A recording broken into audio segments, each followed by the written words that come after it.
Informasi selanjutnya, Badan Riset dan Inovasi Nasional atau BRIN menemukan ada ancaman mikroplastik yang terkandung dalam biota laut.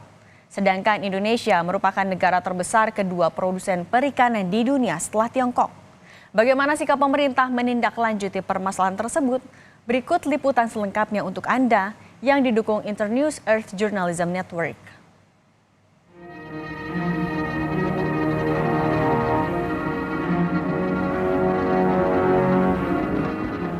Indonesia merupakan negara terbesar kedua produsen perikanan di dunia setelah Tiongkok. Sejak tahun 2017, volume ekspor hasil perikanan nasional didominasi dari Jawa Timur, DKI Jakarta, dan Sulawesi Selatan dengan volume ekspor masing-masing provinsi di atas 100 ton per tahun. Berdasarkan data BPS pada tahun 2018, jumlah ekspor dari DKI Jakarta sebanyak 248 ton, pada 2019 265 ton, 2020 289 ton, dan 274 ton pada 2021. Wilayah produksi ikan tangkap di DKI Jakarta hanya berasal dari Kepulauan Seribu dan Jakarta Utara, karena dua wilayah ini berbatasan langsung dengan laut. Mayoritas hasil perikanan di DKI Jakarta diekspor ke luar negeri. Menurut data BPS, ekspor produk perikanan dikirim ke Tiongkok, Amerika Serikat, Vietnam, Taiwan, dan Thailand. Sedangkan rata-rata konsumsi ikan per kapita nasional di ibu kota mencapai 49,92 kg per kapita. Berdasarkan penelusuran kami sebelumnya, BRIN telah menemukan mikroplastik di dalam biota laut. Di lain pihak, Kementerian Kelautan Perikanan mengklaim telah melakukan berbagai hal untuk mengatasi hal ini.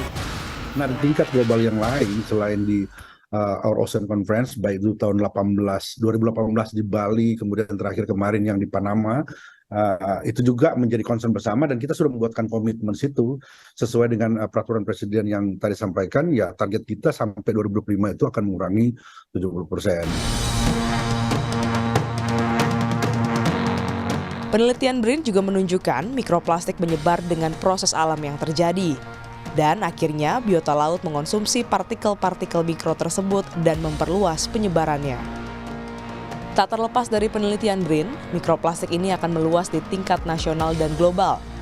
Kami pun mempertanyakan, adakah standar yang ditetapkan pemerintah ataupun global terkait ancaman mikroplastik yang dikonsumsi biota laut? Terkait dengan perdagangan ikan ya, antar negara. Ini kan sudah disepakati sekian standar-standar mana yang akan diterima dan semuanya. Hingga saat ini yang sedang berkembang itu bahwa mikroplastik belum menjadi satu persyaratan.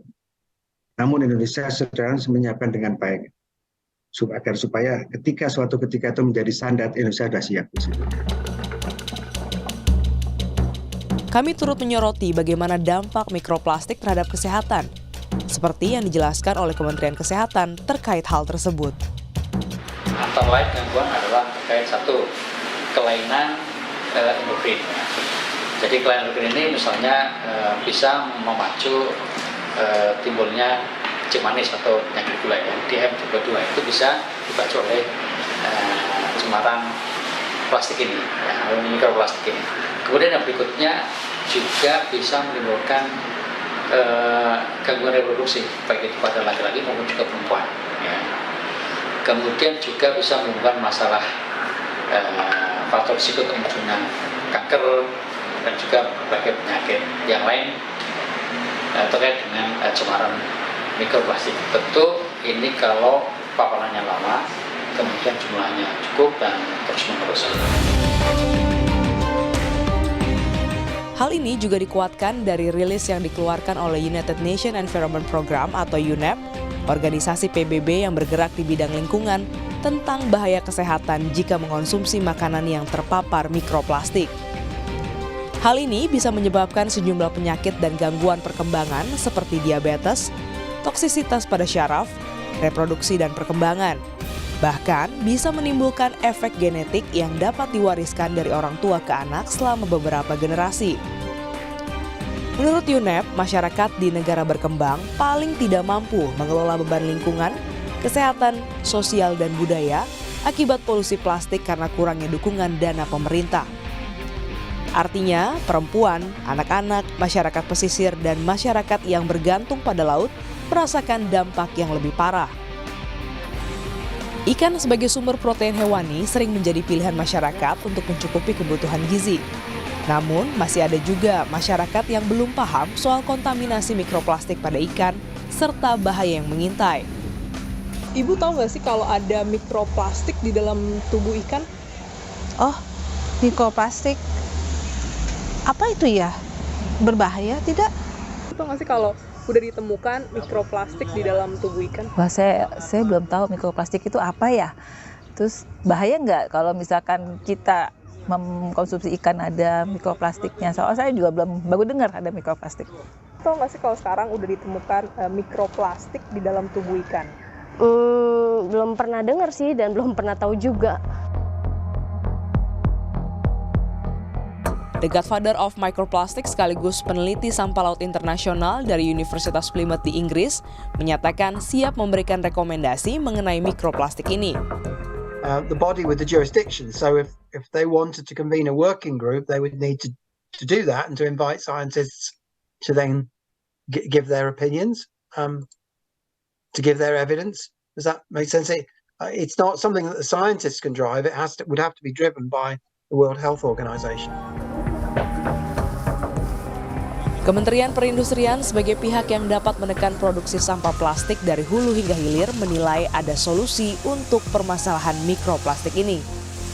Penerapan konsep ekonomi sirkuler merupakan solusi atas permasalahan sampah saat ini, di mana sampah merupakan sumber daya terbarukan yang dapat memberikan nilai tambah yang sangat tinggi apabila dapat dikelola dengan baik.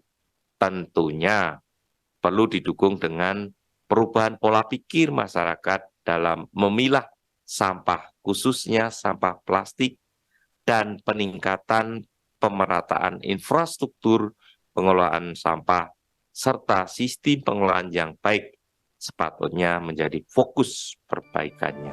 Pemerintah Indonesia harus bekerja ekstra keras untuk merealisasikan rencana aksi nasional dan juga menindak tegas oknum-oknum yang berkontribusi menyebarkan sampah plastik di laut agar dapat menekan penyebaran mikroplastik di darat dan di laut.